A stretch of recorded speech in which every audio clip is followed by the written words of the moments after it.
Bonsoir à toutes et à tous, bienvenue à cette séance publique du Conseil municipal de la ville d'Asnières.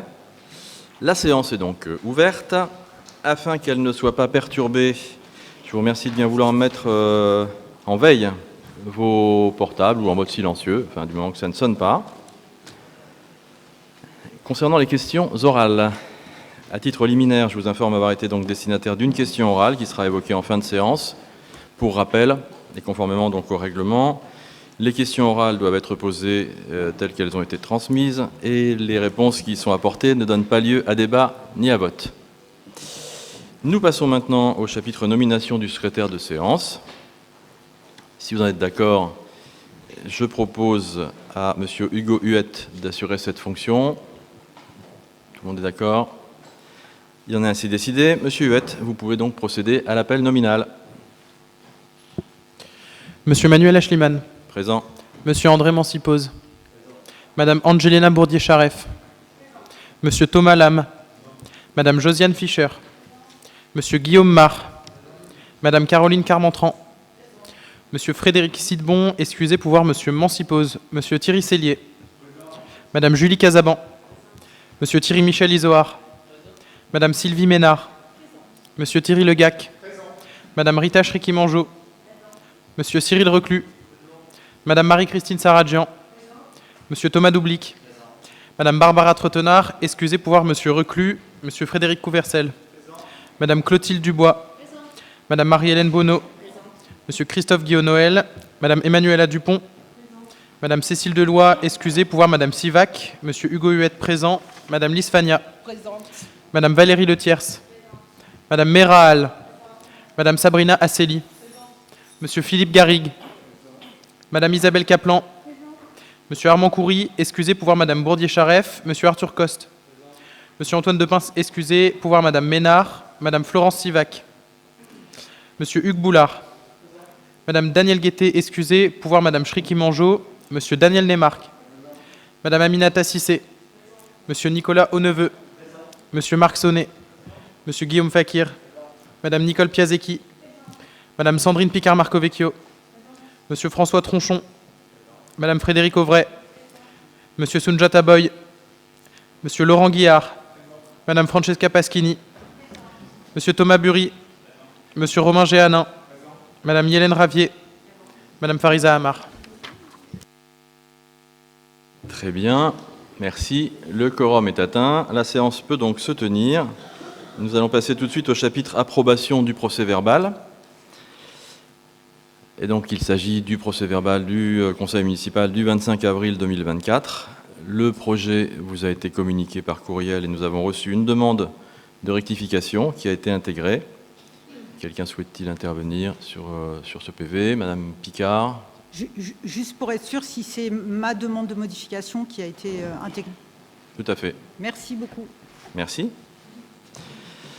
Donc, je soumets le procès-verbal du 25 avril 2024 au vote. Qui vote pour?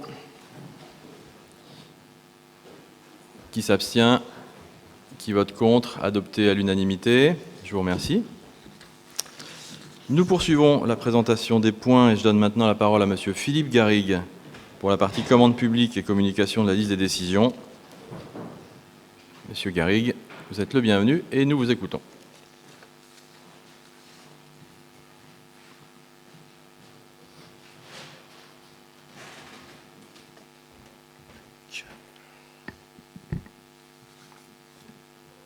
Monsieur le maire, mesdames, messieurs, chers collègues, voici les points qui vous sont soumis au débat puis au vote ce soir. Alors, en matière de finances, commande publique, pour ce qui est de la commande publique, communication de la liste des marchés publics et des avenants passés par la ville d'Asnières-sur-Seine entre le 3 mai 2024 et le 10 juin 2024. Comme à l'accoutumée, il nous est demandé de prendre acte du tableau qui vous est transmis pour information sur les marchés passés entre le 3 mai 2024 et le 10 juin 2024.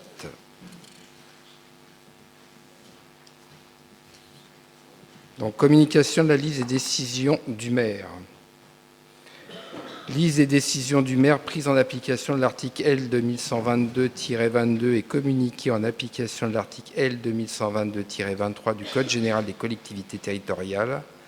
Comme à chaque conseil, Monsieur le maire communique la liste des décisions prises en application de l'article L. 2122-22 du CGCT.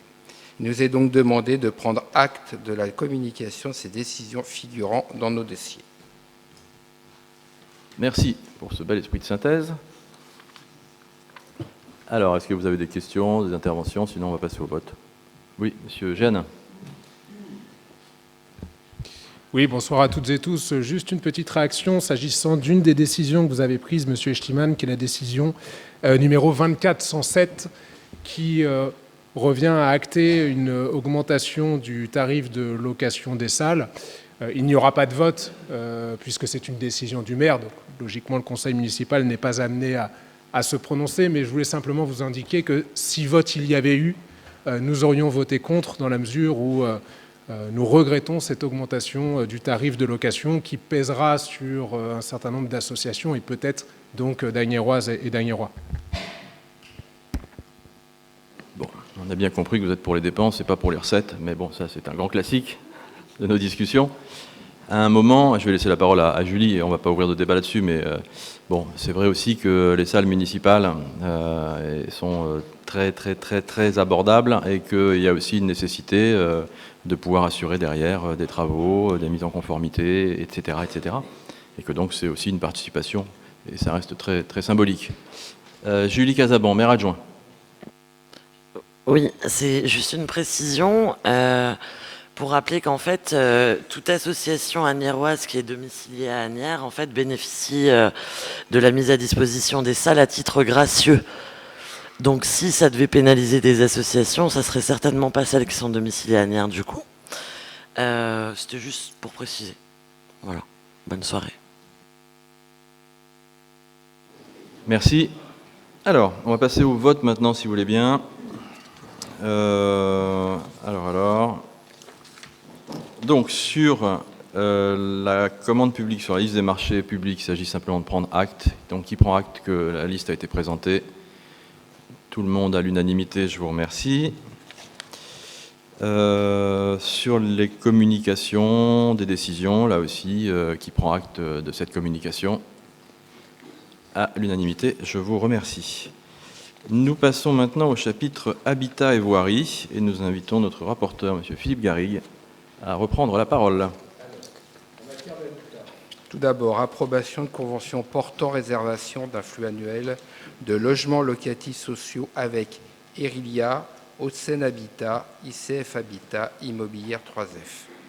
Il est soumis à l'approbation de notre Assemblée 4 conventions de réservation de logements sociaux locatifs pour une durée de 3 ans et couvrant les exercices 2024 à 2026. De ce fait, chaque année avant le 28 février, chaque bailleur nous transmettra un bilan annuel des logements attribués au cours de l'année précédente par réservataire et par typologie de logement, par type de financement et dans un dernier lieu, en fonction également de la localisation hors et en dedans du quartier politique de la ville. En matière de voirie, premièrement, approbation de 2 conventions relatives au projet Syria 2. Le projet Syria 2, dont la ville est partenaire, a pour objectif de permettre aux services techniques d'acquérir une connaissance précise des flux de véhicules sur le territoire communal afin d'adapter, si nécessaire, les décisions en matière d'aménagement routier ou de réglementation routière. De ce fait, il convient de déterminer, dans une première convention, essentiellement la nature des données traitées et, dans une deuxième convention, les règles de l'accord de sous-traitance afin d'assurer la protection des personnes concernées par le traitement. Il nous est donc demandé, mes chers collègues, d'approuver ces 2 conventions dans le cadre de la réalisation de ce projet. Deuxième point, approbation du schéma directeur cyclable et du plan pluriannuel de réalisation d'aménagements cyclables. Vous le savez, la ville souhaite promouvoir les mobilités douces sur son territoire afin d'améliorer la qualité de l'air en diminuant la pollution et de lutter contre le réchauffement climatique en diminuant les émissions de gaz à effet de serre. Dans cet esprit, la ville pourra notamment entrevoir très prochainement un nouvel itinéraire cyclable entre le quartier de Seine reliant la gare d'Asnières, sur Seine, le centre-ville et le quartier de Seine via les rues du Château et Boudou. Il nous est donc demandé, mes chers collègues, d'approuver ce schéma directeur cyclable et son plan pluriannuel de réalisation d'aménagements cyclables. Je vous remercie. Très bien, je vous remercie. Monsieur Bury, pour l'opposition, vous avez la parole. Merci Monsieur le maire, bonsoir chers collègues. Je vais intervenir sur deux points, les 2 points de la voirie. Donc l'approbation de la convention relative au projet Syria 2 tout d'abord. Nous allons nous abstenir sur cette convention. La proportionnalité du traitement opéré par rapport aux objectifs qui ne semblent pas vraiment définis actuellement et des doutes sur le respect à long terme de la protection des données nous amènent à nous abstenir voilà, pour ne pas nous engager sur ce projet. Et puis sur le schéma directeur cyclable et le plan pluriannuel de réalisation d'aménagements cyclables, nous allons voter pour, bien sûr, puisque nous sommes pour un développement des équipements vélos qui peuvent favoriser l'usage du vélo. Néanmoins, nous pouvons regretter que ce plan arrive si tard, aux 2/3 de votre mandat, qui était pourtant annoncé comme avec un plan vélo. Et puis également regretter le manque d'ambition de ce plan vélo, enfin de ce plan cyclable, qui ne remet peut-être pas suffisamment en question la place de la voiture dans notre ville. C'est vraiment assez périphérique, disons. Et puis qui ne remet pas suffisamment en question la place de la voiture et qui arrivera bien tard pour certains équipements les plus structurants et les plus importants pour réellement permettre que cette ville devienne une ville cyclable. Je vous remercie. Y a-t-il d'autres interventions de l'opposition? Oui, madame. Bonjour. Je voulais justement rebondir sur le plan vélo et je voulais plus de réponses par rapport à la question que j'avais posée en commission mixte, c'est-à-dire d'avoir des informations concernant les vélos-rues, leur application, les modèles de ville qu'il avait mis en place, les résultats, puisque j'ai vu qu'il pouvait y avoir, ça pouvait à la fois générer des conflits parfois automobilistes et vélos, et savoir si le code de la route intégrait ces notions-là. Merci. Merci. Je vais juste dire un mot avant de laisser la parole à Thomas Doublic. Sur le plan vélo et cette évolution, d'abord, c'est quelque chose qui n'est pas non plus anodin. C'est pas simplement une prise de décision sur un plan et puis que les choses se passent. C'est pas quelque chose qui est anodin, y compris financièrement, quand il s'agit d'aménager une rue et d'adapter les travaux de voirie et de faire effectivement un certain nombre d'investissements. Ça, c'est le premier point. Le deuxième point, c'est qu'on a eu l'occasion d'ailleurs d'en discuter avec les associations, avec toutes les parties prenantes, parce que c'est vrai que sur un sujet comme celui-là, comme sur les autres, mais sur celui-là, c'est encore plus important de travailler avec les différents utilisateurs, les différents usagers, voilà, avec lesquels on est parfois d'accord, parfois pas d'accord, mais en tout cas, les choses permettent d'avancer, notamment, on le voit avec ce plan ce soir. Et puis tout ça est évolutif aussi, voilà, donc il faut le savoir. Et enfin, on a quand même, alors c'est pas qu'on subit parce que le terme est un peu fort, mais en tout cas on est dépendant de la configuration de la ville d'Asnières, de son organisation, de l'étroitesse de ses rues, etc., etc. Donc voilà, tout ça mis ensemble et avec toutes les parties prenantes et la bonne volonté visiblement de chacun. Ça nous permet d'avancer, alors peut-être pas aussi vite que vous le souhaiteriez, mais en tout cas ça nous permet d'avancer, ce qui est important. Et j'ai bien entendu effectivement que vous voterez ce plan, parce que effectivement ça n'est que dans mon esprit qu'une première étape pour continuer d'avancer, d'adapter au mieux des besoins et en fonction des résultats et concrètement, de façon pragmatique, qu'on puisse continuer d'étendre le dispositif. Thomas Doublic, maire adjoint. Merci Monsieur le maire. Pour compléter ce tableau sur la nécessité de l'adaptation à long terme de la ville, on a aussi dans la structuration, vous l'avez dit, les thématiques de quartier avec un urbanisme qui est belle époque pour une partie sur le quartier Bécon, sur le quartier Centre, avec des rues étroites et assez peu de parking permettant de récupérer de la place sur la voirie en laissant les véhicules auprès des habitats ou dans les habitats, ce qui est l'inverse de ce qui est pu faire dans les quartiers plus contemporains et dans les écoquartiers, notamment en bord de Seine, où la voirie a déjà été intégrée dans le programme d'aménagement avec les contraintes que l'on connaît aujourd'hui et les facultés que l'on a aussi de développer cette voirie contemporaine. On a l'autre sujet majeur pour le report modal et le développement du vélo, c'est aussi le développement des transports en commun, la prolongation du tramway T1 bien évidemment, mais aussi la ligne 15 du métro qui est attendue et qui nous permettra aussi de faciliter ce report modal et que l'abandon de la voiture par les citoyens soit de plus en plus massif, ce qui permettra aussi de récupérer à terme plus de place. Vous l'avez aussi précisé, on a une spécificité géographique un peu particulière à Asnières-sur-Seine, qui est que nous sommes dans les voies de dégagement du réseau Saint-Lazare Normandie, qui est très structurant en matière de ponts, en matière de passage, et qui implique un certain nombre de voiries départementales ou de voiries communales qui sont un peu particulières et difficiles à aménager, puisqu'on a un réseau qui vraiment structure et coupe une partie de nos quartiers avec un certain nombre d'ouvrages de franchissement qui sont relativement peu nombreux au sein de la ville. Et donc, par définition, ça induit un certain nombre de paramètres à prendre en compte et qui ont été pris en compte dans le cadre des études qui ont été menées tout au long de l'année 2022-2023 pour l'adaptation et l'adoption de ce plan vélo.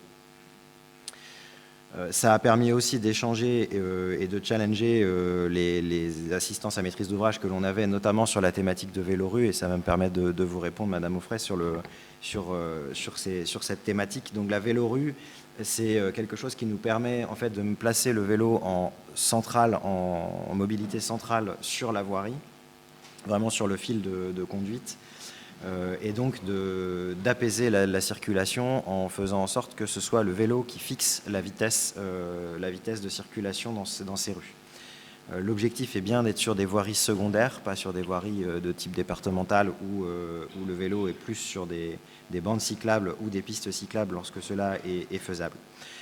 La première vélorue, elle a été développée à Brême en Allemagne dans les années 80, donc on a un retour d'expérience qui est assez important aujourd'hui.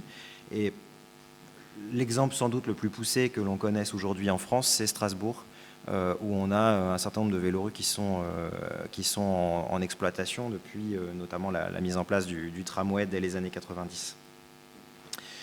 Et la première, en l'occurrence, vélorue de Strasbourg a été mise en place en 2017. Donc elle est parfaitement conforme aux thématiques du Code de la route. Comme je le disais, c'est le vélo qui est prioritaire sur ces axes-là. La vitesse est limitée, ce qui est aussi un point positif pour la sécurité des piétons. Et tout ça, bien évidemment, s'accompagne de contrôle et de suivi et d'aménagement, puisque par définition, c'est aussi l'aménagement qui permet de réduire les vitesses. Notamment mais elles sont aussi mentionnées dans les voiries durables qu'on avait déjà eu l'occasion de préciser dans le cadre de ce conseil municipal. L'avenue de Flachat, vous avez aussi l'alternance de trottoirs entre la rive droite et la rive gauche de la rue qui nous permet d'éviter d'avoir de très longues lignes droites et donc là aussi de diminuer la vitesse des véhicules. Et puis, vous précisez aussi que ce plan, nous l'adoptons aussi aujourd'hui dans le cadre des subventions de la région Île-de-France que nous appelons pour le déploiement et pour l'aide au transport et au report modal, avec un fort soutien de la région Île-de-France. Et permettez-moi ici de les remercier pour cette action et leur soutien constant sur le développement des mobilités douces et propres sur notre territoire. Je vous remercie. Très bien, merci. On va passer maintenant au vote des différents points, si vous voulez bien. Alors, sur l'habitat, concernant l'approbation de convention portant réservation du flux annuel de logements locatifs sociaux, pour Erilia qui vote pour, à l'unanimité, merci. Haute-Seine Habitat qui est pour, adopté à l'unanimité. Oui. Oui. Oui. Entendu. Merci. Pour ICF Habitat, adopté à l'unanimité. Merci. Pour l'immobilière 3F, qui vote pour? Adopté à l'unanimité, merci. Sur la voirie maintenant, l'approbation de 2 conventions relatives au projet Syria 2. Je soumets ce point au vote. Qui vote pour? Adopté à l'unanimité. Pardon? Ah, vous abstenez, oui. D'accord. Entendu. Et l'approbation du schéma directeur cyclable et du plan pluriannuel de réalisation d'aménagement cyclable. Qui vote pour? Adopté. À l'unanimité? Oui. Ok. Merci. Nous passons maintenant à la 3e partie, entreprises et commerce, sport et vie associative, éducation, enfance. Merci, Monsieur Garrigue. Et j'invite notre second rapporteur, Madame Emmanuela Dupont, à nous présenter ce rapport.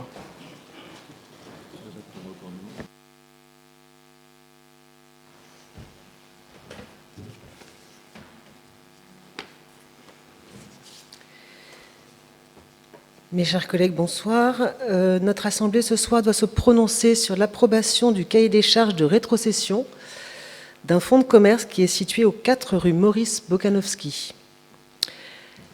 De même, il nous appartient d'approuver la procédure de rétrocession d'un fonds de commerce situé, lui, au 202 boulevard Voltaire, suivant les conditions financières qui sont indiquées dans vos dossiers. En matière de sport, nous sommes au seuil des Jeux Olympiques Paris 2024 que nous attendons tous, vous le savez. Notre Assemblée doit se prononcer sur l'approbation de la convention qui nous lie avec la métropole du Grand Paris dans le cadre de l'appel à manifestation d'intérêt intitulé « Vivez les Jeux de Paris 2024 dans votre commune de la métropole du Grand Paris ».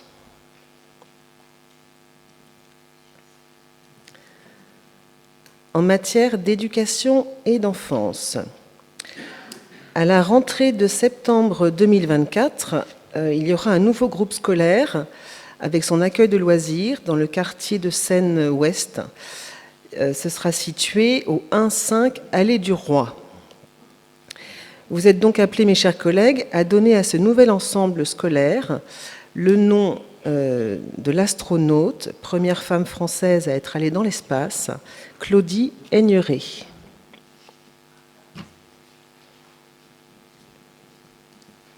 Très bien, merci, chère Emmanuela. Pour l'opposition, Monsieur Bury, s'il vous plaît. Merci. Je vais intervenir sur les 2 sujets commerce, à savoir donc le cahier des charges de rétrocession du fonds de commerce du 4 rue Maurice Bokanowski. Tout d'abord, c'est la 3e fois que, il y a plutôt eu 2 appels infructueux, et donc c'est la 3e fois qu'il nous est soumis. Alors on n'a toujours pas très bien compris si finalement la boucherie c'était quelque chose que vous souhaitiez initialement et que vous ne souhaitiez plus maintenant, mais on va peut-être pas rouvrir le débat. Voilà, savoir s'il y a des perspectives que cette rétrocession trouve preneur. Et si vous avez donc bon espoir de pouvoir pourvoir ce commerce avec cette 3e révision du cahier des charges. Et puis le deuxième point commerce qui concerne le 202 boulevard Voltaire. Là aussi, c'est la 3e fois que le dossier nous est soumis, avec une révision, mais cette fois-ci pour une rétrocession effective, mais avec une révision systématiquement à la baisse des conditions financières de la rétrocession. Donc nous voudrions savoir si vous avez désormais toutes les garanties pour que cette fois-ci l'attribution se passe correctement. Je vous remercie. Merci, monsieur. Sur le sujet commerce aussi? Comme ça, on pourra demander à Cyril Reclus de répondre sur tout, non? Non? Et monsieur Guillard non plus? D'accord. Donc monsieur Reclus sur le sujet commerce. Merci, monsieur le maire. Alors pour répondre aux 2 questions, donc sur le 4 rue Maurice Bokanowski, nous avions en tout cas un candidat et le candidat en tout cas nous a indiqué qu'il souhaitait aller sur une autre cellule. Donc au lieu de perdre 3 mois et de continuer en tout cas à payer un loyer pour rien, on a décidé en tout cas en urgence de réouvrir le cahier des charges dont la date limite était fixée au 30 juin. Donc on a décidé de la réouvrir immédiatement pour pouvoir en tout cas trouver un candidat Et pour répondre à votre petite boutade, non, il n'y aura pas de boucherie et c'est interdit. En tout cas, on ne pourra pas en réinstaller une. Et sur le 202 boulevard Voltaire, ce vote est lié en fait à une demande du notaire qui nous a demandé en tout cas d'étoffer la délibération, mais sur les conditions, en tout cas, elles sont identiques. Et on attend une ouverture, en tout cas une signature de auprès du preneur mi-juillet pour pouvoir un début des travaux en août ou septembre et une ouverture au mois de novembre. Je vous remercie. Très bien, merci. Monsieur Guillard peut-être, et puis ensuite Madame Picard. Oui, merci Monsieur le maire. Bonsoir mes chers collègues. Alors, vous allez dire que je pinaille, hein, c'est pas grand-chose, c'est sur la délibération concernant la dénomination du groupe scolaire, pour lequel on se félicite d'avoir choisi donc la personnalité de Claudie Aigneret, mais vous indiquez qu'il s'agit d'une astronaute. Quand il s'agit de ressortissants ou ressortissantes français ou françaises, on parlera plutôt de spationaute. Astronaute étant plutôt un terme pour les Américains et cosmonaute pour les Russes. Merci pour cette précision. D'ailleurs, j'en profite pour préciser aussi à mon tour que cette idée était celle de Marie-Do Schliemann qui l'avait proposée lorsqu'elle était maire adjointe. Et effectivement, c'est une idée intéressante dès lors que la personne est aussi, telle qu'on l'a évoqué, une grande personnalité du monde scientifique et qui aura l'occasion aussi de venir rencontrer les enfants, conformément à notre habitude sur les bâtiments publics, d'avoir la plupart du temps, autant que faire se peut, et selon les possibilités, des personnalités vivantes pour non seulement être présentes lors de l'inauguration, mais aussi pouvoir échanger avec les enfants, ce qui fut le cas lorsque nous avions baptisé l'école Simone Veil, l'école Jean d'Ormesson, la piscine Franck Esposito, le gymnase Laura Flessel. Voilà, c'est toujours... et puis les équipements sportifs Matuidi aussi, la Djidou Kouré. Voilà, donc c'est toujours bien. Et puis Teddy Riner également. Voilà. Donc ça participe aussi du même état d'esprit. Soit dit en passant d'ailleurs par rapport à la rue qui avait été évoquée aussi, sur laquelle il y avait eu une proposition, la personne concernée, donc Madame Coton, a été identifiée, retrouvée, voilà, parce qu'on avait du mal à... Et donc c'est chose faite, elle est tout à fait d'accord et ravie, donc on aura l'occasion effectivement de formaliser tout ça. Ça n'a pas été facile de la retrouver, hein, je ne vous cache pas, mais bon. Madame Picard. Oui, merci. Donc du coup, j'espère que si on baptise cette rue du nom de Marlène Conton, j'espère qu'on sera invité lorsqu'elle sera présente. Et puis j'espère qu'en conseil municipal, vous rappellerez aussi qui a proposé ce nom.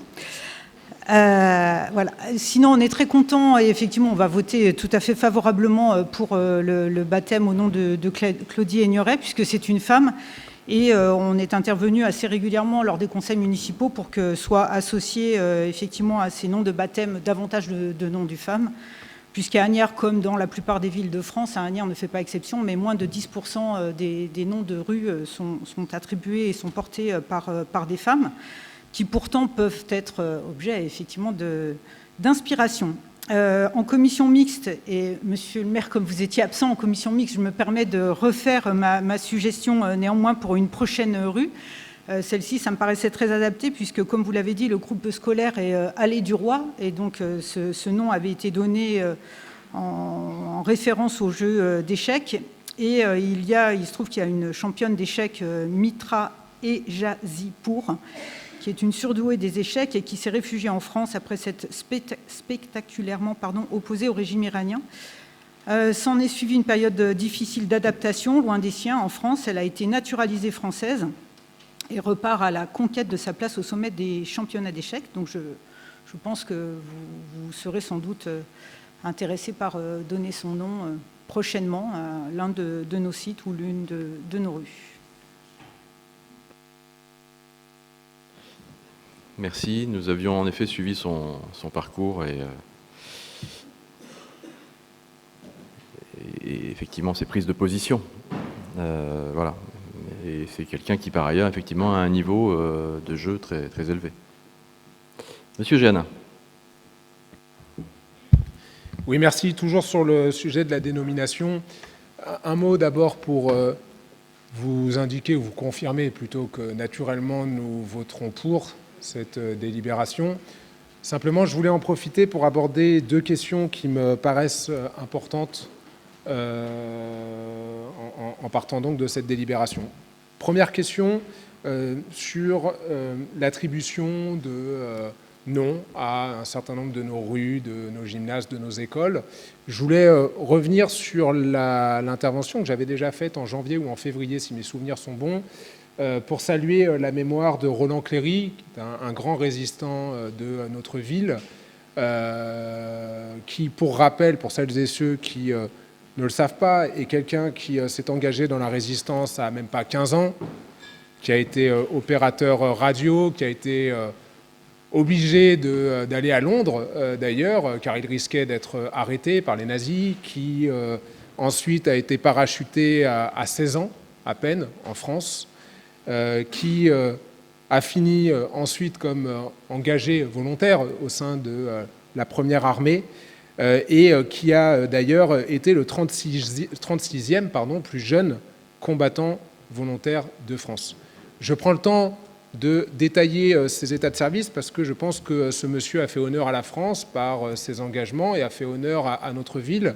Et je vous ai demandé, il y a maintenant 6 mois, puisque monsieur Cléry est malheureusement décédé à la fin de l'année 2023, je vous ai demandé de lui rendre hommage, de réserver par exemple un encart dans le Asnières Info en hommage à sa mémoire, ce qui n'a pas encore été fait, mais je profite de mon intervention pour vous le demander à nouveau.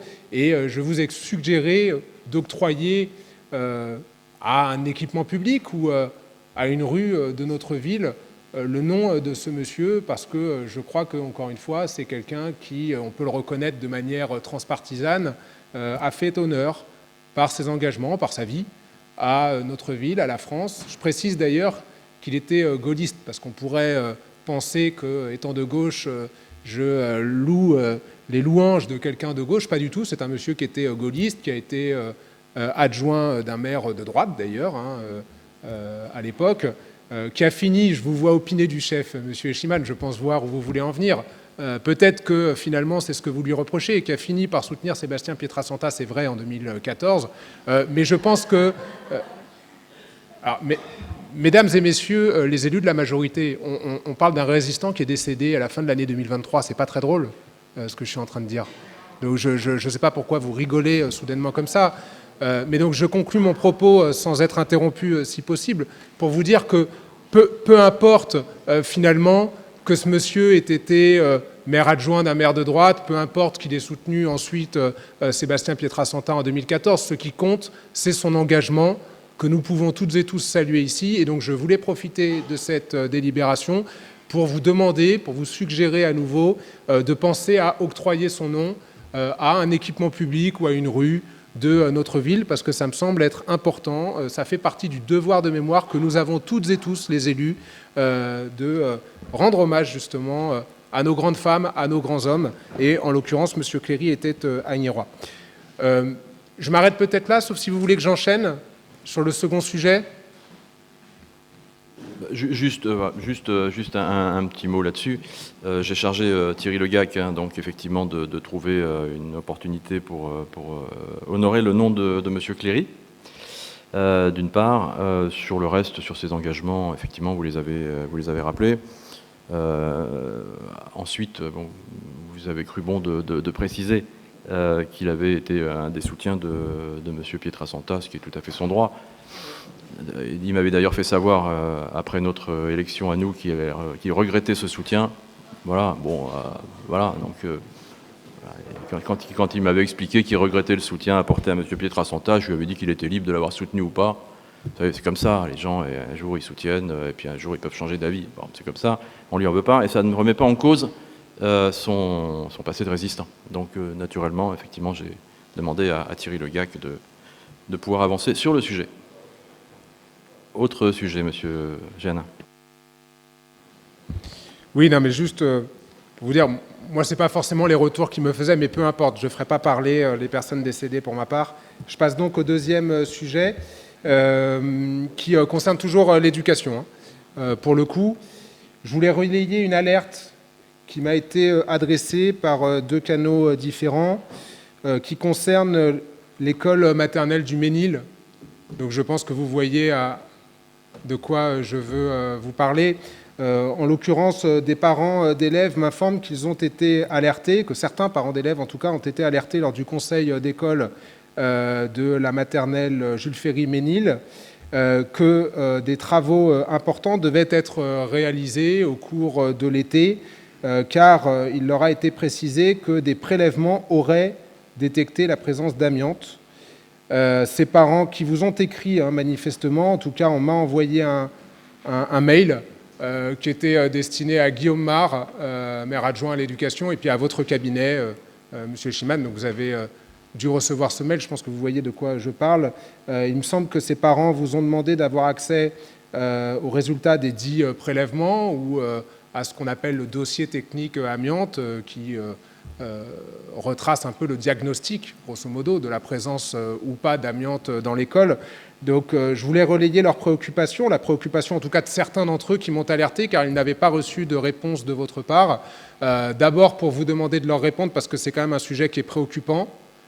Et là aussi, je pense qu'on peut s'accorder là-dessus de manière transpartisane. Donc je voulais simplement que vous puissiez confirmer ou infirmer, puisque moi j'en sais rien, on m'a simplement fait suivre des échanges et des courriers, ainsi que des mails sur le sujet. Donc d'abord que vous puissiez confirmer ou infirmer la présence d'amiante, ensuite que vous puissiez nous rassurer peut-être sur les travaux envisagés, et enfin que vous puissiez, Monsieur Echtliman, donner suite à la demande de parents d'élèves qui est tout à fait légitime, qui concerne leur légitime accès au dossier technique amiante. Vous savez d'ailleurs que c'est de droit. Ils ont le droit de réclamer ce document et ils ont le droit d'avoir accès à un diagnostic en la matière.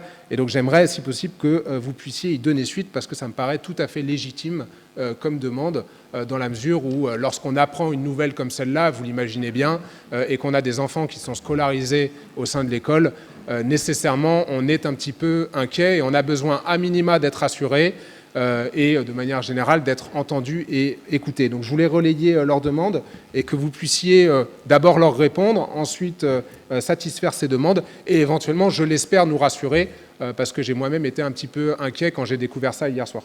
Merci. Alors, je vais laisser effectivement la parole à Guillaume Mar. Juste pour vous répondre et remonter un peu dans le temps, parce que c'est toujours aussi utile, puisque vous évoquez la crainte de parents et toujours les interrogations.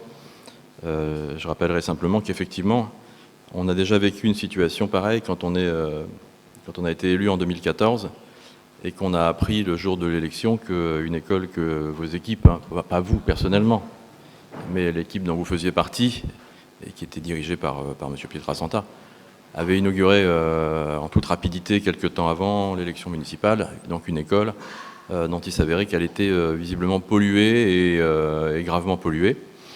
Et donc ça avait été d'ailleurs notre premier dossier en 2014 quand on avait été élu, d'abord d'écouter les parents, de les rassurer, de regarder d'où venait ce problème. Et nous avions trouvé avec nos équipes, après différentes réunions techniques, qu'il s'agissait d'une pollution au mercure. Donc effectivement, je comprends que ce soit toujours une interrogation qui porte et qui dépasse les clivages, puisque à l'époque, encore une fois,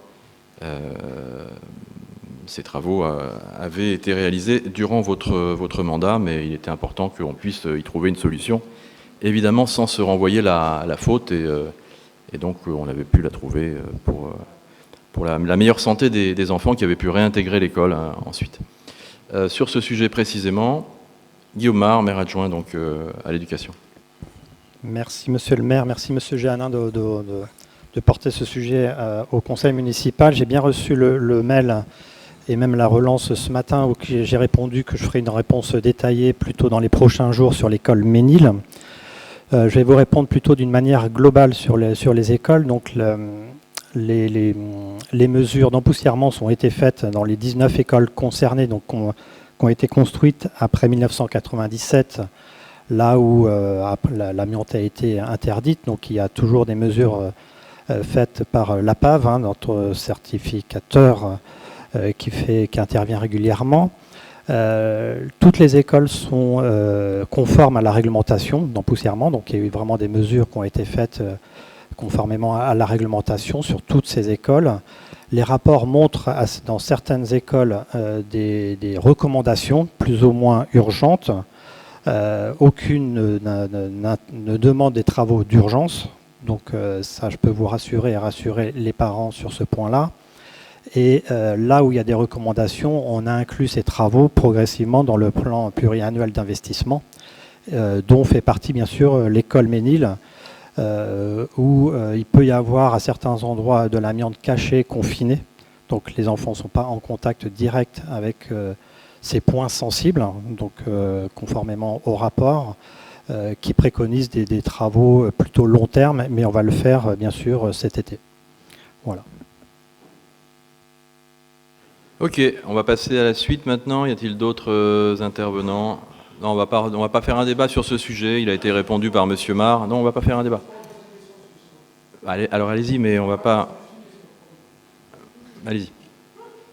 Oui, merci. C'est juste une question. C'est pas pour refaire le débat. Est-ce qu'on peut donc avoir le diagnostic technique amiante pour cette école et pour les écoles concernées? Parce que rappelez-vous, moi je l'ai déjà demandé en février. On m'a déjà dit oui à l'époque. Et bon, ce diagnostic s'est peut-être perdu en cours de route. Madame Pasquini l'avait demandé aussi. Donc, est-ce qu'on peut simplement d'abord le donner aux parents qui le demandent et nous y donner accès à nous aussi, élus d'opposition, qui souhaitons y avoir accès? C'est tout. C'est juste ma demande. Je ne refais pas le débat, mais j'aurais quand même voulu y avoir accès. Ces documents sont de droit en principe. Hein. Guillaume. Si c'est un document communicable qui n'est pas simplement un document de travail, il n'y a aucun souci là-dessus, on le communiquera. Hein. Mais c'est un document technique, hein, mais il n'y a pas de souci. Très bien. Alors, on va passer au vote maintenant, si vous voulez bien.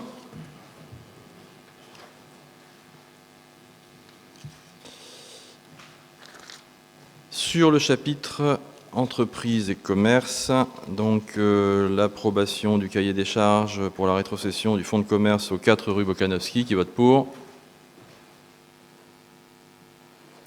Adopté à l'unanimité. Le fonds de commerce 202 boulevard Voltaire, qui vote pour. Adopté à l'unanimité. Sur le chapitre sport et vie associative, approbation de la convention avec la métropole du Grand Paris, qui vote pour. À l'unanimité. La dénomination du groupe scolaire, donc Claudie Aigneret, qui vote pour. À l'unanimité. On passe maintenant aux questions orales. Et je donne la parole à Madame Sandrine Picard-Marcovecchio. Bonsoir, merci. Donc la question orale était quelle suite envisagez-vous de donner à notre proposition, donc initialement sous la forme d'une mission d'information et d'évaluation, mais qui peut se traduire par quelques réunions de travail sur la thématique du handicap et de son accompagnement à Asnières. Dans l'esprit et l'intention de donner davantage de visibilité, par exemple sur le site de la ville, sur Net Asnières, ou un partenariat avec le WES, on va dire, de l'accessibilité, que je vous avais décrit suite à une communication de ma collègue Frédéric, donc à ce qui existe, et donc faciliter la vie d'une partie des Asniérois, puisqu'on sait qu'au niveau national, 13% des Français sont porteurs d'un handicap. J'avais précisé également dans ma question que les MIE, donc missions d'information et d'évaluation, sont des outils de démocratie locale utilisés à Paris, Lyon ou Rodez. À Asnières, donc, nous n'avons aucune MIE n'a été demandée depuis le début de ce mandat. Il n'y aura plus de possibilité de demander une MIE à partir du 1er janvier 2025, puisque c'est l'année qui précède une élection. Les MIE doivent être demandées par 1/6 des conseillers municipaux, soit 9 ici, mais ensuite validées par la majorité des conseillers municipaux. Compte tenu du formalisme de cette démarche, on est tout à fait disposé à une forme beaucoup plus souple avec les élus qui seraient volontaires et de tous les groupes participants à ce conseil municipal, idéalement. Pour nous, il s'agirait d'un travail à faire ensemble, voilà, tel que mentionné par courrier en mai et dont nous avons discuté, Monsieur le maire, à l'issue du conseil municipal du 30 mai, puis partagé lors de la commission mixte aux 18 conseillers de la majorité municipale qui étaient présents à cette commission, dont M. Mancipose, donc qui, je pense, pourra témoigner que nous avons bien abordé ce sujet en commission mixte.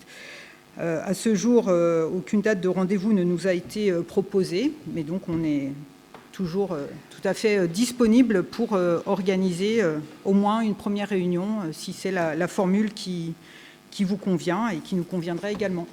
Merci.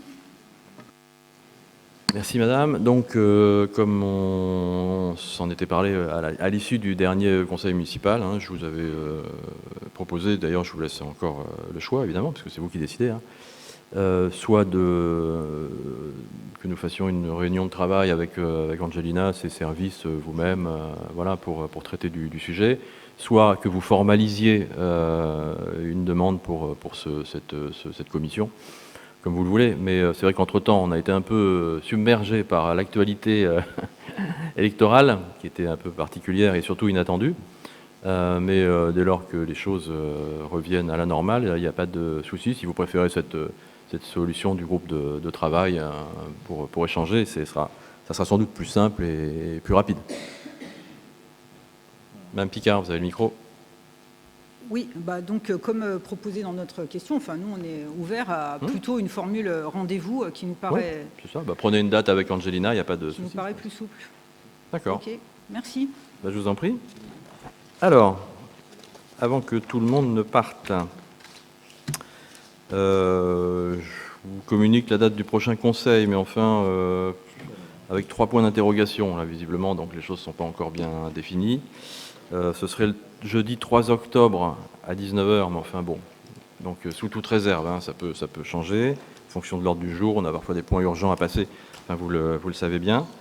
Voilà, merci à toutes et tous pour la bonne tenue de ces débats. Merci à l'administration communale d'être là, à nos équipes de William Baruch et les autres pour la retransmission sur Internet. Passez une excellente soirée et à bientôt. Merci.